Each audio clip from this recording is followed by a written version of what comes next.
We've all been reading this year about the so-called collapse of cities. You look at the West, and in particular, it seems the United States, cities like New York, like San Francisco, people are fleeing. They are getting out, they're doing their work from home somewhere else where there's less chaos. Some of them are moving out for good. And so as a result, this collapse of cities has been promoted as something where cities are no longer investable by some people. Others have said that cities will bounce back. I happen to have a different view, and that is that cities in the Western world, just as I've suggested for years, are brand names. The countries they're in are brand names. And for the same reasons that if Prada started making their shoes in Bangladesh, fewer people would buy them, I think you will see a marginal decrease in people who want to live in San Francisco, want to live in New York, want to live in Sydney. And that will potentially affect property prices. It's been interesting to me to watch as even during this whole pandemic of 2020 in the United States, property prices go up, not just in Austin, Texas, and Nashville, Tennessee, where people are moving for the red states and the lower taxes and the more freedom. Some of the property prices in Los Angeles have been going up. You've been seeing, though, on the other hand, some of these giga mansions, these high-level mansions selling at deep discounts. And so it's interesting to see as more wealthy people now flee these name brand cities. But again, I've been saying for years that these places will be less investable. There's not as much on a global level growth potential in a city like a Los Angeles or a San Francisco. I mean, we already know what they are. There's not going to be some great explosion as there was when Silicon Valley was created, or when Hollywood was created, or when Wall Street was created in New York. That development is over. And so what I've said for years is, I want to be investing not in cities like Los Angeles, not like New York, not even like Little Rock, Arkansas. I want to be investing in cities that are the capital cities or the economic engines of emerging countries around the world that do have a lot of potential. Maybe not to become the next Silicon Valley or the next Singapore or the next Wall Street, but to become a niche player in something. You see, while the Los Angeleses of the world are rather fragile, we've been telling you that for years, the capital cities like Tbilisi in Georgia or Phnom Penh in Cambodia aren't nearly as fragile. And to me, the upside in these up-and-coming places, you can go a little bit more developed if you'd like. You can go a little bit more developing if you'd like. You want to go to Uzbekistan, you want to wait for Myanmar to open for investment, or you want to go up the chain and invest in something like Malaysia or a Panama or a Colombia. These capital cities are places where people are moving. I read some statistics about Colombia, the country of Colombia, and how millions of people will move to Bogota in the coming years. Now, Bogota is not the only city in Colombia. There are others. And just like the United States, not everyone's going to move to New York. But still, millions of people will move to the capital. You look at smaller countries like the aforementioned Georgia, Cambodia, etc. If you live in a small village in those places, you are seeing in your country increased job opportunities from people who are moving in to manufacture goods, clothing manufacturers, textiles jobs, services jobs, whatever it may be. You are seeing a rise of the middle class, which means more opportunities for people in the cities.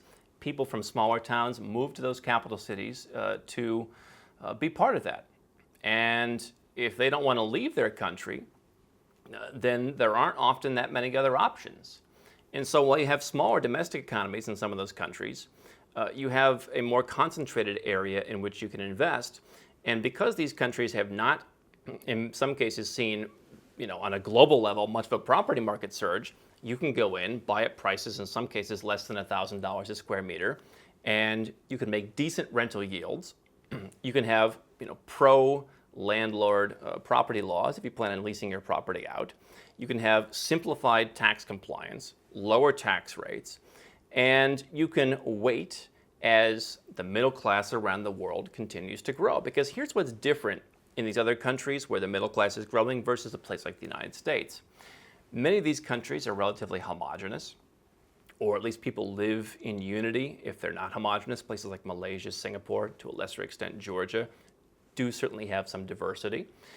But you don't have what people have coined, white flight, where everyone flees to the cities. They leave Detroit, they leave all the cities. You don't have safety issues as you do in cities like Chicago, where people are being shot, or New Orleans, where you have so many problems. In many of these other countries, even if you go to a country like Russia, you look at Moscow, it's beautiful, it's clean, it's well kept, it's safe. And then you go out, and that's when things get worse. You look at places like Dubai, Qatar, some of the safest places in the world. Also, you can add Georgia to that list. Many countries in Eastern Europe have much better crime records than countries in Western Europe. And so these smaller countries, they don't have to be smaller necessarily, but many of these smaller countries, people are going to one place, and they want to live in the city center, not in Queen Creek, Arizona, not in some distant suburb. And because of that, I think it's much more investable to invest in emerging economies that still have some juice in them. Because if you're going to invest in the U.S., and you say someone's moving from New York, where are they going to go? They're going to go to Phoenix, or they're going to go to Tampa. But what just happened in Arizona? Voters approved a big tax raise, a big tax hike on wealthy people, on high earners. Does that mean that now some high earners are going to leave Arizona and go somewhere else? Sure. What does that mean for your property prices? And by the way, where were you buying your property? Were you buying it in downtown? Well, if you're in the U.S., you probably weren't, because how many downtowns are really that active outside of perhaps New York, I guess Los Angeles recently, San Francisco?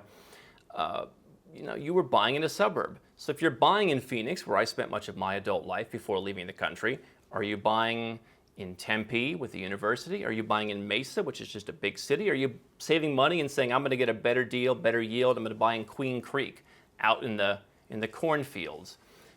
And so what happens when people leave the cities? Do they want to live in Queen Creek anymore? What happens to your property in Queen Creek? Right? Maybe some of the university towns do all right, but what's happened with universities? Nobody's going to university now. It's all online. And so how long is that going to continue? Will it become a permanent trend? Will people realize university is not for everyone? And that the student loan crisis will show people that it's not worth going and getting a degree in something stupid. And so all these factors I see in the United States, to me, reinforce my decision why I don't own real estate in the United States. But I do think it's a good idea to own real estate in capital cities, in countries where, rather than shrinking, the middle class is growing. And you see it in the countries that we talk about, the Colombias, the Panamas, the Malaysias, not quite as investable because there's so much supply, but you look at places like Thailand, probably already a bit overrun, probably too late there.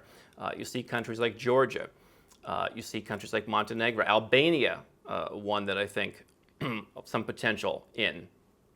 And then there's other countries like that all around the world.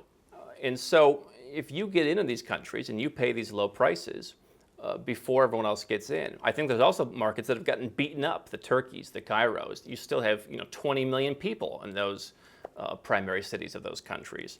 And so, unlike the U.S., where demographics are going against you, in most demographics, people are reproducing not fast enough, not as fast as they need to. The population is aging. Tax burdens are going to go up. You're going to see people continuing to migrate to more places. I just see so many challenges, whereas if I buy in Cambodia, and I have invested in Cambodia, you buy in BKK1, you buy along the riverside, potentially you're near the stadium. There's some pretty defined areas where you can buy, and you look for deals in those areas, and that's where people want to move. And they may move a ring or two out from there because that's what they can afford, but you will have demand in those areas. Will you continue to have demand in New York? Sure. But I look at the marginal numbers, and I look at the margins going the wrong way in countries like the United States. When the housing crisis happened, I believe the numbers were something like 69% of people pre-housing crisis owned their own home in the U.S. And at the end of it, it was something like 63%. Look at the havoc that was wreaked with a rather marginal change. It's not like 69% owned their home, and then at the end, 10% owned their homes. I mean, that would be pretty remarkable. But it was a rather marginal change that caused tremendous upheaval in a developed economy. And if you look at a country, again, like a Cambodia, you've had no recession for 30 years because they're really, what's going to happen? 30 years ago, the country was basically zero. Right, and so the U.S. has had a great run. Is the run going to continue? I think that Western countries, with their high taxes, with their declining populations, I think that they are far less investable. And now that you have people working from home, now that you have work from home orders and all these different things, why do you want to live in New York? So, sure, New York is not going to shrink to 1 million people, but will it shrink at the margins enough to have a serious impact? Sure. And I know people who invest in real estate in New York. There's not a lot of meat left on the bone after you pay all the taxes and after you deal with all the regulations and after you put up with all the nonsense. And so if just a fraction of people leave New York and go to lower tax states and decide they don't need to pay $5,000 a month to live in a one-bedroom apartment, and they're going to go somewhere else because now they can work remotely, well, a lot of them are going to do that. And yet, on the other hand, the jobs being created in the Tbilisis, in the Phnom Penhs, in all these other places, surely there is some work from home there. This is not entirely a Western phenomenon, but I do think it's much more of a Western phenomenon than people want to believe. Even in relatively developed economies in Eastern Europe, some of them in the European Union, people really don't know what remote work is. What is a digital nomad? What is this, I can work on a laptop? I don't know.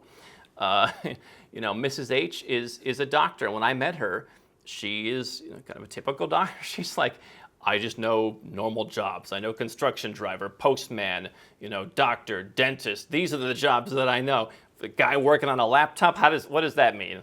And it was really kind of an interesting thing. She grew up in the center of Moscow. And I think if you look at some of these cities, you still see people who want to open offices. There is not a trend to shrink offices. There is not a trend to move further out in the suburbs. So the trends are entirely different in these countries. Now, does that mean that the trends don't catch up in 20 years? Potentially.